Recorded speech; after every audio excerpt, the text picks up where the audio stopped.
Hey everybody, it's Laura Giles with Pan Society. Thanks for tuning in for our video about spirit animals. Now, you may know that lots of animist societies have a belief in spirit animals. So let me first explain what that is.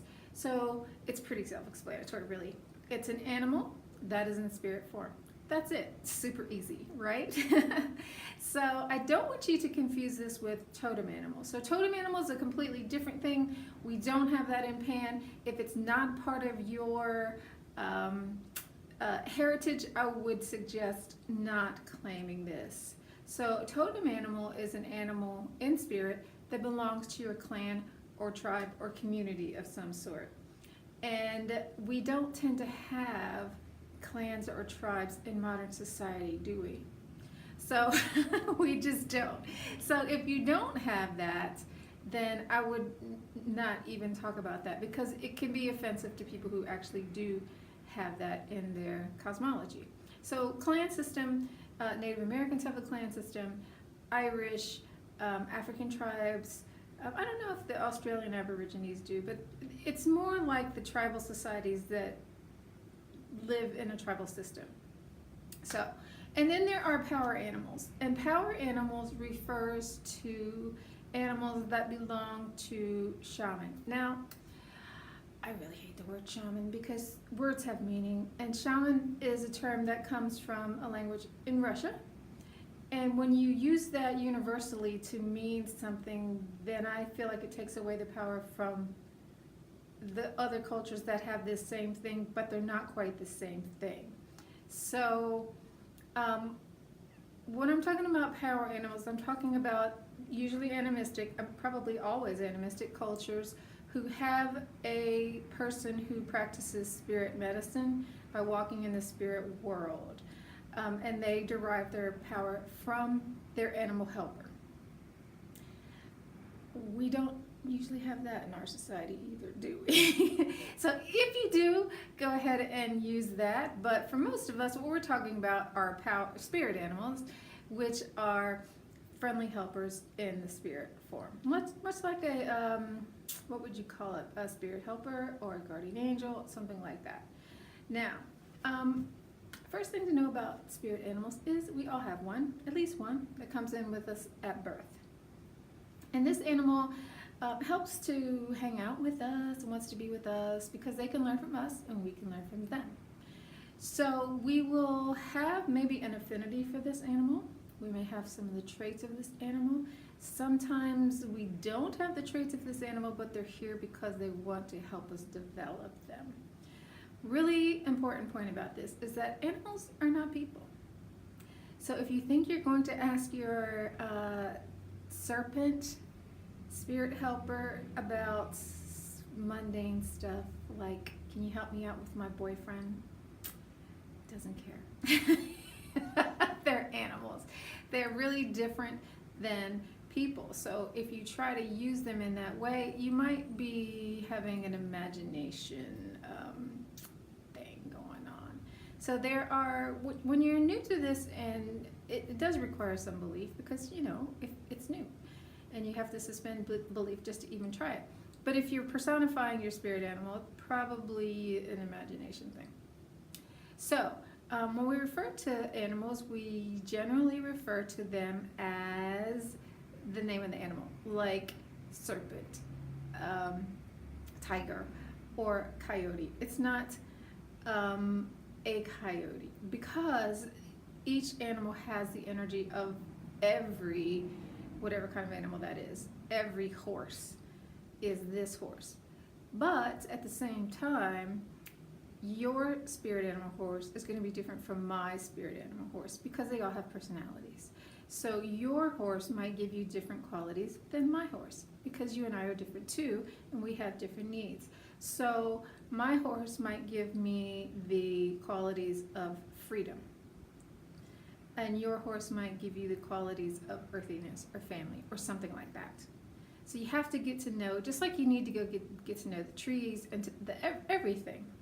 If you really want to know something, it's like getting to know a person. If you don't have a relationship with them, how much are they really going to be able to help you? How much are you going to understand them? You got to develop that relationship. So these animals are teachers. They're here to help us through life. And if you go out to the nature in the wild and watch them, let's say, oh, there's cardinals out there. Well, cardinals are different than blue jays, aren't they? They're all birds, but they are different. So maybe I want to watch them and see how they raise their young, what they eat. Are they up in the morning? Are they up at night? Do they sing? How do they mate? You can get a whole lot of information about animals just by watching. But let's say you don't believe in spirit animals at all. You can still learn a lot from just by watching animals, so it's a good thing to do. Remember when you were a little kid and you just sat there watching the busy ants walking by doing their thing all day?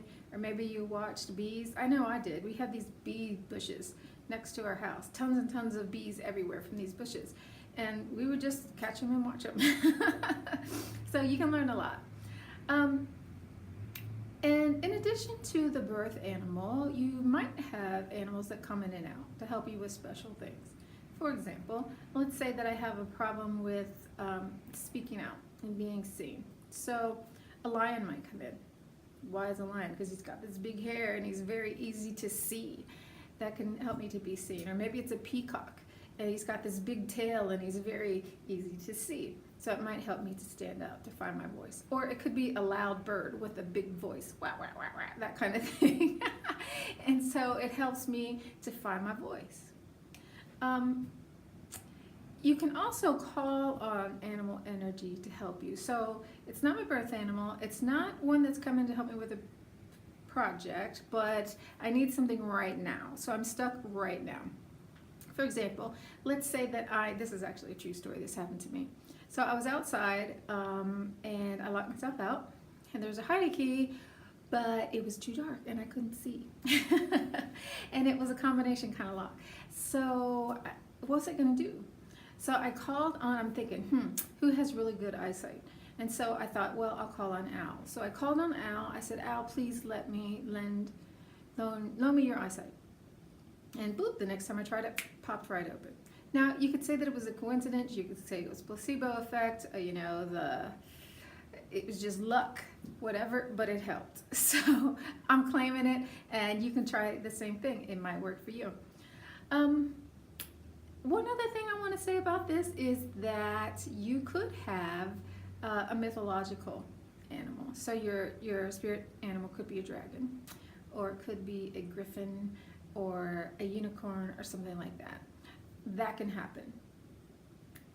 If you have one of these, again, it's going to be really good to read some lore about these kind of creatures. What are they? What are their talents? What do they do for you? These creatures, none of the creatures are there for you to command. It's not like you say, oh, dragon, give me this. You have to ask. They have free will. They're not your slave. They're here to help you, but their interaction with you is because that's their way of tapping into the material world, and they can have experiences that they can't have in the spirit world. So it's an exchange of energy. Everything requires an exchange of energy. There's got to be reciprocity.